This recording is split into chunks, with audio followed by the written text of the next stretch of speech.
Israel's finance minister Bezalel Smotrich has called for Palestinians in Gaza to leave the territory, saying this: "I welcome the initiative of the voluntary emigration of Gaza Arabs to countries around the world. This is the right humanitarian solution for the residents of Gaza and the entire region after 75 years of refugees, poverty, and danger. The State of Israel will no longer be able to accept the existence of an independent entity in Gaza." I mean, immigration is one word for it, Nakba is another. And it's quite interesting to me that he uses the term Gaza Arabs when the word Palestinian would really be the more natural fit. But hey, anyway. And given the conditions in Gaza right now, there's no question of there being anything voluntary about this emigration. Despite being an area declared safe by Israel, the south of the territory continues to see heavy shelling, with the southern Gaza city of Khan Yunis targeted by Israel overnight. The city's population has more than doubled, going from just 400,000 to more than 1 million in only 5 weeks. That's because Palestinians from the north of the territory sought shelter there after Israel issued an evacuation order and began their ground operation. But few have found safety. The latest bombardment has hit civilian neighborhoods. Rockets struck apartment buildings, homes, and tents that sprung up to house refugees. 13 people have been reported killed. The injured were taken to Nasser Hospital, a facility that is already operating far beyond capacity. Like so many other hospitals in Gaza, it is in desperate need of fuel and electricity, as well as medical supplies like antibiotics and anesthesia. When the Palestinians in the south aren't being bombed, they're starving. According to the United Nations, only 39% of food needs are being met. Staple foods like bread, eggs, and dairy products have now run out in most shops, and cooking basic foods like rice and lentils has been made difficult by water and fuel shortages. In the north of the Strip, those Palestinians who remain find themselves in a war zone. And we should warn you, this next footage from Reuters contains images some may find disturbing. In the Al Rimal neighborhood in Gaza City, local residents have accused Israeli forces of shooting at Palestinians to force them to evacuate south. Palestinians moving through the area have taken to carrying white flags to mark themselves out as civilians. Israel also appears to be using advanced unmanned weaponry in the region. Ghassan Abu Sitta is a British neurosurgeon working in Gaza City. He's reported this: "We have received over 20 chest and neck gunshot wounds fired from Israeli quadcopter drones. This is a low-flying sniper drone. When it comes to killing, they are so innovative." The Al Ali hospital where Abu Sitta works is currently the only hospital operating in the north of Gaza. That's after the region's largest hospitals, the Al Quds and Al Shifa, ceased to operate due to shortages, bombardment, and gunfire in the surrounding streets. In Al Shifa, medics and patients are trapped inside as tanks take up positions outside the hospital's gates, and fighting rages beyond its walls. Since its medical facility shut down due to lack of power on Sunday, at least 32 patients and 6 premature babies have died there, according to the health ministry, and more are likely to follow.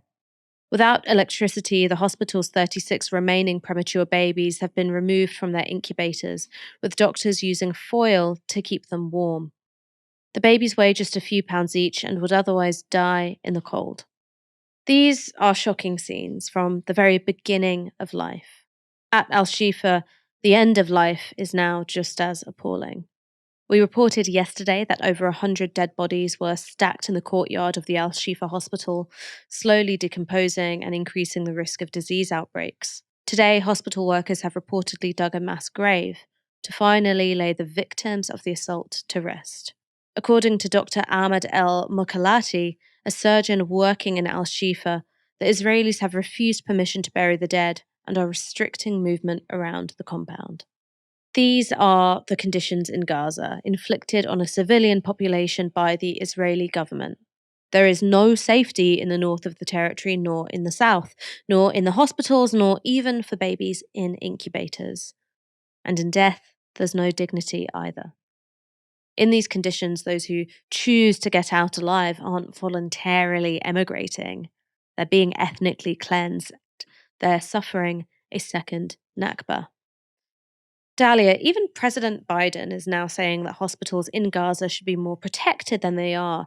Do you think there's any chance of Israel bowing to international pressure and scaling back some of their assaults on hospitals? Biden's words are just words. And I imagine that they come more from a desire by Biden to assuage domestic turbulence that is kind of coming out of his response. I don't think that he could have possibly anticipated the level of support for the Palestinian people across US society.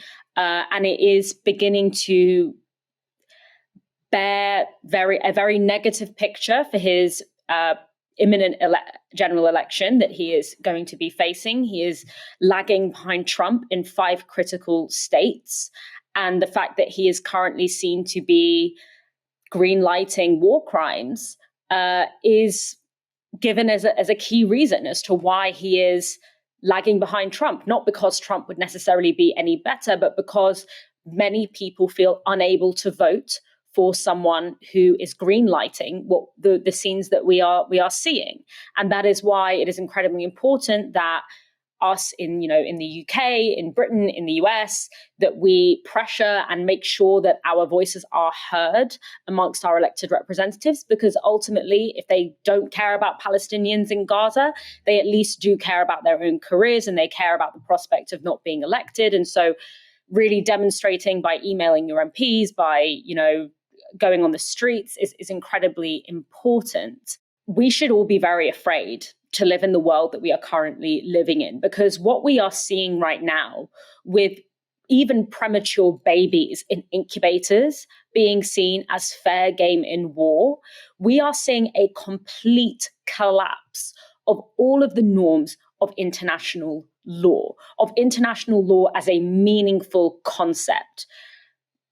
I don't come to this with some kind of starry-eyed vision that the law will save us. The law has always been primarily a tool of the powerful. It has always had its exceptions, for sure. But even the minor kind of legitimacy or kind of stronghold that international institutions and legal frameworks had are currently collapsing before our very eyes. Of course, it's not the first time that international law has been broken on such a scale. The Iraq War is a not so recent, but also somewhat recent example. But we did see, when Russia invaded Ukraine illegally, we did see an immediate step into action. The Russian elite were immediately sanctioned in a way that has genuinely impacted the Russian regime.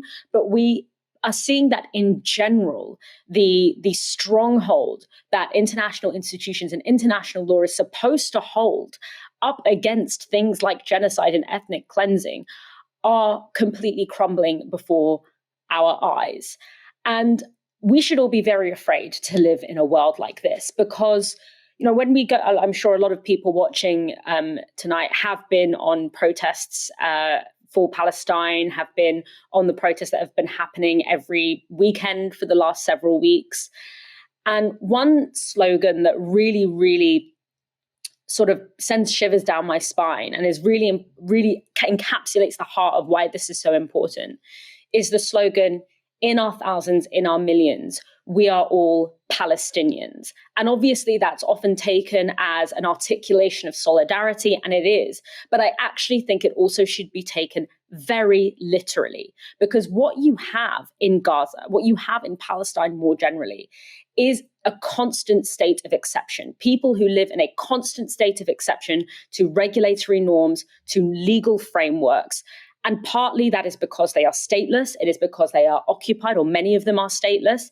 And as such, you have a population that can be endlessly experimented on. They can be experimented on in terms of how far can we push legal frameworks to their breaking point? What will actually happen if we cross the line over and over again? How can we normalize the consistent breaking of international laws and frameworks?